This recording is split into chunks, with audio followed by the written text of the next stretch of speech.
Welcome to news talk with VD Sameer. South की all important जो state है केरला, उसके अंदर बसपा बहुजन समाज पार्टी ज़बरदस्त काम कर रही है। बसपा की तरफ से जो कमान संभाली हुई है केरला के अंदर, वो संभाली हुई है मिस्टर जयप्रकाश सिंह ने। मिस्टर जयप्रकाश सिंह जो हैं वो बहन मायावती के बहुत ही क्लोज एसोसिएट सर्कल में है। मिस्टर जयप्रकाश सिंह इस तरह के इंडिविजुअल हैं बसपा के लिए, जिन्होंने हमेशा ही बहुजन समाज पार्टी के लिए तन मन धन से अपना कंट्रीब्यूशन दिया। मैं आपको बताना चाहूँगा कि जयप्रकाश सिंह को बहन जी ने बसपा से बाहर का रास्ता भी दिखाया था, क्योंकि जाने अनजाने मिस्टर जयप्रकाश सिंह ने एक नेगेटिव एस्पेक्ट में एक टिप्पणी कर दी थी गांधी फैमिली यानी सोनिया गांधी, राहुल गांधी के अगेंस्ट।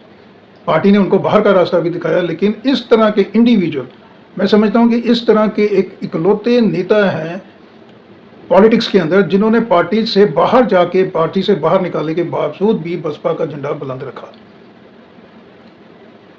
और अभी वो उनकी फिलहाल फिर से वापसी हुई है बसपा में, और बहन जी ने केरला की कमान जो है वो दी हुई है जयप्रकाश सिंह को। और केरला में जयप्रकाश सिंह ने कहीं ना कहीं नींद उड़ाई हुई है कांग्रेस की। यानी जो कांग्रेस है, जो इस वक्त सत्ता में जो एलडीएफ है, रूलिंग पार्टी, जिसको लीड कर रही है सीपीआई-एम, उसकी नींद जो है वो कांग्रेस को उड़ानी चाहिए थी एंटी इनकम्बेंसी को लेके, लेकिन कांग्रेस की जगह अभी ली हुई है बसपा ने और कमाल संभाली हुई है जयप्रकाश सिंह ने। जयप्रकाश सिंह केरला के अंदर नुक्कड़ सभाएं कर रहे हैं, वो कॉन्सेंट्रेट कर रहे हैं डायरेक्ट पीआर के ऊपर। जयप्रकाश सिंह कॉन्सेंट्रेट उन सेगमेंट्स के अंदर कर रहे हैं जहां पे एंटी इनकम्बेंसी है एलडीएफ के अगेंस्ट, सीपीआई-एम के अगेंस्ट, और जहां पे कांग्रेस जो है वो अपना जना आधार बनाने में कामयाब नहीं हुई है। उन सभी सेगमेंट्स के अंदर जो है वो बसपा यानी जयप्रकाश सिंह बड़ा ज़बरदस्त काम कर रहे हैं। और आने वाले चुनाव में, आने वाले समय में मैं समझता हूं कि केरला के अंदर जयप्रकाश सिंह वर्सेस प्रियंका गांधी वाड्रा हो सकता है, क्योंकि प्रियंका गांधी वाड्रा जो है वो वायनाड केरला से मेंबर पार्लियामेंट है। पहले वायनाड से राहुल गांधी जी तो लोकसभा के मेंबर थे, लेकिन फिर वो उत्तर प्रदेश में शिफ्ट हो गए, और अभी जो रिप्रेजेंट है वो वायनाड केरला से कर रही हैं प्रियंका गांधी। और कहीं ना कहीं आने वाले जो चुनाव है विधानसभा का और आने वाले तमाम चुनावों के अंदर हमको कांग्रेस की तरफ से जो किला है वो संभाल सकती हैं प्रियंका गांधी वाड्रा, लेकिन नो डाउट जो बसपा का किला है वो संभालेंगे बहन जी के आशीर्वाद से जयप्रकाश सिंह। तो थोड़ा सा मैं अंकगणित बताता हूँ विधानसभा का। 140 सीट्स हैं केरला के अंदर, और केरला के अंदर इस वक्त कहीं ना कहीं एंटी इनकम्बेंसी जो है वो जो एलडीएफ यानी सीपीआई-एम की सरकार है उनके अगेंस्ट है। दूसरा, केरला का जो सेगमेंट है वोट का, पॉपुलेशन का, वो दूसरे तमाम राज्यों से अलग है। लगभग जो क्रिश्चियन मतदाता है वो 2011 का मैं आपको अनगणना बताता हूँ, वो 18.38% था। आज ये माना जा रहा है कि क्रिश्चियन पॉपुलेशन 19% के आसपास हो सकती है। प्रोजेक्शन फिगर है, एस्टिमेटेड फिगर है केरला के अंदर। मुस्लिम पॉपुलेशन 2011 में 26.56 थी, और आज ये माना जा रहा है 27%। यानी क्रिश्चियन मिनॉरिटी का अगर टोटल कर लें तो 46% जो है वो पॉपुलेशन मिनॉरिटी की है। इसी के कारण है कि बसपा तमाम कोशिशें कर रही है केरला के अंदर, लेकिन केरला के अंदर उनको सक्सेस नहीं मिल रही है, जिसका कारण जो मिनॉरिटी है वो एक बहुत बड़ी सी में है, बहुत बड़े सेगमेंट में है। कांग्रेस को ज़रूर फायदा हो सकता था आने वाले चुनाव में, लेकिन कांग्रेस वहाँ कर रही है सेल्फ गोल। जिस तरह से इन फाइटिंग कांग्रेस के अंदर है, चाहे आप हिमाचल प्रदेश लीजिए, पंजाब ले लीजिए, राजस्थान ले लीजिए, कर्नाटका ले लीजिए, हर जगह इन फाइटिंग की वजह से हुआ है कांग्रेस का नुकसान। और केरला में भी कांग्रेस का नुकसान जो है वो इन फाइटिंग की वजह से हो रहा है। जो शशि थरूर हैं, जो मेंबर पार्लियामेंट रहे हैं लगातार, 2009 से एमपी हैं कांग्रेस के, केरला को वो रिप्रेजेंट करते हैं, उनका और जो स्टेट की कांग्रेस की इकाई है उनके अंदर लगातार मतभेद चल रहे हैं। और कहीं ना कहीं जो स्टेट की राज्य इकाई है कांग्रेस की, वो इग्नोर कर रही है शशि थरूर को। इसी को लेकर शशि थरूर ने हाल ही में कांग्रेस के प्रेसिडेंट जो हैं मल्लिका अर्जुन, उनके साथ मुलाकात की थी अलॉन्ग विद राहुल गांधी। तो खड़गे साहब और राहुल गांधी ने उनकी बात ध्यान से सुनी थी, लेकिन नतीजा जो था वो बिल्कुल भी कोई सॉर्ट आउट नहीं हुई, जो भी प्रॉब्लम कांग्रेस के अंदर इन फाइटिंग की चल रही है केरला के अंदर। इसके अलावा सभी को याद होगा कि जनवरी में राहुल गांधी ने केरला के अंदर विजिट किया था। तमाम सीनियर लीडर्स वहाँ पे उस रैली में मौजूद थे, लेकिन वहाँ पे केरला में जब राहुल गांधी आए तो उन्होंने स्टेज पे नाम तक नहीं लिया था शशि थरूर साहब का। ऐसा माना जाता है कि केरला के अंदर शशि थरूर का बहुत बड़ा इन्फ्लुएंस है, लेकिन उनको जो लगातार नज़रअंदाज किया जा रहा है, ये कांग्रेस वहाँ कर रही है सेल्फ कॉल, और इसका फ़ायदा भारतीय जनता पार्टी को नहीं होगा। इसका सीधा का सीधा फ़ायदा मिलने जा रहा है बसपा को, बहुजन समाज पार्टी को। और जो किला वहाँ संभाला हुआ है जयप्रकाश सिंह ने, इससे कहीं ना कहीं जो इन्फ्लुएंस है प्रियंका गांधी वाड्रा का, गांधी परिवार का, वो भी कम हो रहा है। जो एडेड एडवांटेज कांग्रेस वहाँ देख रही थी कि गांधी फैमिली से वहाँ कोई रिप्रेजेंट करेगा वेनाड को, वो फायदा कांग्रेस को होता हुआ दिखाई नहीं दे रहा। तो सबसे पहले मैं बात करूंगा कि जहाँ पे बहुत ज़्यादा काम कर रहे हैं जयप्रकाश सिंह, तो वो कॉन्स्टिट्यूंसी और सेगमेंट में बताऊंगा। वर्कला, कोचीन, इसके अलावा लगातार बैठकें वो कर रहे हैं इंडिकी में। हाल ही में जो स्टेट इलेक्शन कमीशन है केरला का, उनके साथ भी मीटिंग की है जयप्रकाश सिंह ने।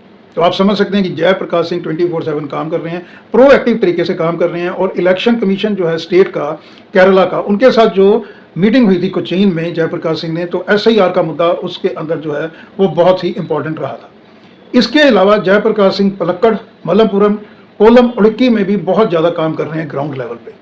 और जिस तरह से नैरेटिव बना रहे हैं, मैं समझता हूं कि अकेले ही जयप्रकाश सिंह जो है वो कांग्रेस का, भारतीय जनता पार्टी का, CPIM का मुकाबला डट के अकेले कर रहे हैं। और बहुत बड़ा एसेट है जयप्रकाश सिंह बसपा के लिए, बहन मायावती के लिए। तो ये तमाम वो जो एरियाज हैं, इसके अंदर बसपा को बहुत ज़्यादा एडिड एडवांटेज मिलने वाला है। इसके अलावा मैं आपको बताऊंगा कि कांग्रेस को जहाँ पे बहुत डेंट देगी आने वाले समय में बसपा, वो है वायनाड, मलप्पुरम, कोझिकोड। इसके अंदर बसपा को बहुत ज़्यादा फायदा होगा। और स्पेशली मैं आपको बताना चाहूँगा कि ये उस तरह के एरियाज हैं जहाँ पे कांग्रेस और IUML इंडियन जो यूनियन मुस्लिम लीग है, उनका बहुत इन्फ्लुएंस है इन एरियाज़ के अंदर। वायनाड, मलप्पुरम, कोझिकोड, इसके अलावा उडुक्की, एर्नाकुलम, कोट्टयम, कन्नूर, कोझिकोड, इन तमाम इलाकों के अंदर कहीं ना कहीं कांग्रेस की जो है उसका जनाधार कमज़ोर हो रहा है। भारतीय जनता पार्टी को कोई फायदा नहीं हो रहा। और तमाम इस तरह के विधानसभा के 30 से 35 हल्के हैं, और लोकसभा के हिसाब से 8 से 10 हल्के हैं जहां पे बसपा को बहुत ज़्यादा फायदा मिलने जा रहा है। इसके अलावा मैं आपको बताना चाहूँगा कि जो मुस्लिम बहुल्य इलाके हैं, सेगमेंट्स हैं केरला के अंदर, वहाँ पे मिनॉरिटी मुस्लिम समाज, क्रिश्चियन समाज लगातार अब देख रहा है बसपा की तरफ, क्योंकि कांग्रेस इन फाइटिंग की जगह से जो है वो लगातार कमज़ोर हो रही है। और जो भारतीय जनता पार्टी है, क्योंकि केरला एक इस तरह की स्टेट है जहाँ पे सेकुलरवाद जो है वो हावी रहता है, यानी जो डिवीज़न की पॉलिटिक्स है, हिंदू वर्सेस मुस्लिम, क्रिश्चियन मिनॉरिटी, उसकी यहाँ पे कोई जगह नहीं है। इसलिए स्पेस जो है वो भारतीय जनता पार्टी के लिए यहाँ पे नहीं बन रहा है। तो मुस्लिम बहुल्य इलाके में आपको बताऊंगा जहाँ पे कांग्रेस एफर्ट कर रही है, लेकिन कांग्रेस की जगह फायदा हो रहा है बसपा को, वो है मलप्पुरम, कासरगोड, वायनाड, कन्नूर, मलप्पुरम। इन कॉन्स्टिट्यूंसीज के अंदर बहुत ज़्यादा लॉस हो रहा है, 10 से 15 कॉन्स्टिट्यूंसीज के अंदर कांग्रेस को, और बसपा को जयप्रकाश सिंह यहाँ पे ज़बरदस्त वापसी कर रहे हैं। इसके अलावा जो भारतीय जनता पार्टी है, वो हिंदू पॉपुलेशन के सेगमेंट्स हैं, ये जो हिंदू पॉपुलेशन है, ये भी इस वक्त भारतीय जनता पार्टी की जगह कहीं ना कहीं बसपा की तरफ देख रही है। And all credit goes to mister Jayprakash Singh. जिस तरह से जयप्रकाश सिंह लगातार काम कर रहे हैं केरला के अंदर since last I think 6 months और सो, वो बहुत ज़्यादा फायदा मिल रहा है बसपा को। और आपने देखा होगा कि जो लोकल बॉडी के चुनाव हुए हैं केरला के अंदर, ज़बरदस्त परफॉर्मेंस रहा बसपा का, किसी ने दूर दूर तक नहीं सोचा था, ना LDF ने सोचा था, ना कांग्रेस ने, ना भारतीय जनता पार्टी ने। जिस तरह से परफॉर्मेंस दिखाई है बसपा ने, hats off to mister Jayprakash Singh. Jayprakash Singh जिस तरह से नुक्कड़ सभाएं करते हैं, PR को लेके काम करते हैं, और डायरेक्ट जो इन्फ्लुएंस है, जो नैरेटिव बनाते हैं, और जो कम्युनिकेशन स्किल उनका नीचे तक पेनिट्रेट करता है, ये सभी का कॉम्बिनेशन जो है वो बसपा को बहुत ज़्यादा आने वाले समय में एडवांटेज देगा पैन केरला हर सेगमेंट के अंदर। इसके अलावा मैं आपको बताना चाहूँगा कि जो वायनाड का और कोझिकोड का सेगमेंट है, ये कांग्रेस के लिए बहुत इंपॉर्टेंट है। लेकिन इस सेगमेंट के अंदर भी अगर हम अंडरग्राउंड अभी करंट देखें, तो कहीं ना कहीं बसपा को बहुत ज़्यादा फायदा मिल रहा है। मलप्पुरम के अंदर कांग्रेस का, और जो मैंने आपको बताया IUMLA का जो एक वर्चस्व था, वहाँ पे छेदमारी करने में कामयाब हुई है बसपा, बहुजन समाज पार्टी। और जयप्रकाश सिंह जिस तरह से काम कर रहे हैं, जयप्रकाश सिंह की जो स्ट्रेटजी है वो बहुत ज़बरदस्त है केरला के अंदर। वो कॉरपोरेट स्ट्रेटजी जिस तरह से बनती है, यानी जहाँ पे आप वीक विकेट पे हैं, वहाँ पे गुरिल्ला जो वॉर है, वो अपनाई जाती है कॉरपोरेट्स की तरफ से। और सेम उसी पेज पे, उसी लाइन पे काम कर रहे हैं मिस्टर जयप्रकाश सिंह। जहाँ जहाँ पे कांग्रेस का जना आधार कमज़ोर हो रहा है, उन सेगमेंट्स के अंदर जयप्रकाश सिंह कॉन्सेंट्रेट कर रहे हैं। और जो हिंदू डोमिनेंस के एरियाज हैं जहाँ पे भारतीय जनता पार्टी कोशिश कर रही है, वहाँ पे भी लगातार जो है वो काम कर रहे हैं 24/7 जयप्रकाश सिंह। इसके अलावा एलडीएफ के जो सीपीआई-एम के जो कोर उनका वोट बैंक सेगमेंट्स हैं, जो मैंने आपको बताया, जिसके अंदर पलक्कड़, मलमपुरम, इडक्की आ जाता है, इसके अंदर कोचीन का कुछ एरिया आता है, वर्कला आता है, जहाँ पे सीपीएम का बहुत बड़ी से है, उनका काडर उनका वहाँ पे बड़ा स्ट्रांग है। तो यहाँ भी चिन्हित करके असेंबली और लोकसभा कॉन्स्टिट्यूंसी के हिसाब से जो है वो मिस्टर जयप्रकाश सिंह काम कर रहे हैं। तो शॉर्ट टर्म प्लानिंग को तरजीह दी जा रही है और जो लॉन्ग टर्म प्लान है उसके साथ बैलेंस रखते हुए मिस्टर जयप्रकाश सिंह जो है वो धरातल पे काम कर रहे हैं। और जिस तरह की उनकी संवाद शैली है, जिस तरह से वो बहुत कूल हेडेड होके काम कर रहे हैं, जल्दबाजी नहीं दिखा रहे हैं, इन तमाम, और जो उनकी कम्युनिकेशन स्किल है, जिस तरह से वो एक पकड़ बना लेते हैं आम जन के साथ, यानी जिस तरह का सेगमेंट है, जिस तरह का वोटर है, उस तरह के वोटर को वो मौके पे मैसेज देते हैं। ये सारी की सारी चीज़ें ऑपोजिशन की नींद उड़ाई हुई है, स्पेशली कांग्रेस की, क्योंकि कांग्रेस को लग रहा था कि जो पिछले 2 विधानसभा चुनाव में लगातार एंटी इंकम्बेंसी एलडीएफ सीपीएम के खिलाफ बन रही है, तो बहुत बड़ा मौका लग रहा था कांग्रेस को कि आने वाले समय में वो अपना झंडा गाड़ सकते हैं केरला में। लेकिन कांग्रेस की जगह अब झंडा गाड़ने की तैयारी केरला में की हुई है बसपा ने, बहुजन समाज पार्टी ने।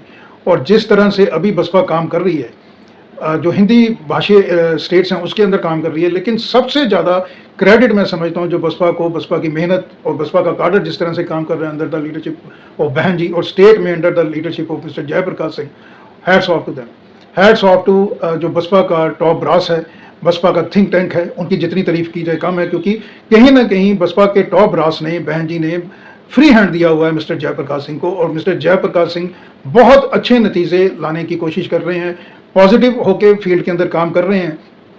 और साउथ के अंदर जिस तरह से बसपा इस वक्त मजबूत हो रही है, साउथ में बसपा को और एक बहुत बड़ा एडिड एडवांटेज ये मिल रहा है कि रीजनल पार्टीज हैं, जैसे तमिलनाडु आप देख लीजिए, तमिलनाडु में एआईएडीएमके डीएमके का बहुत ज़्यादा वहाँ पे से है, कांग्रेस भारतीय जनता पार्टी की पोजीशन ऐसी नहीं है।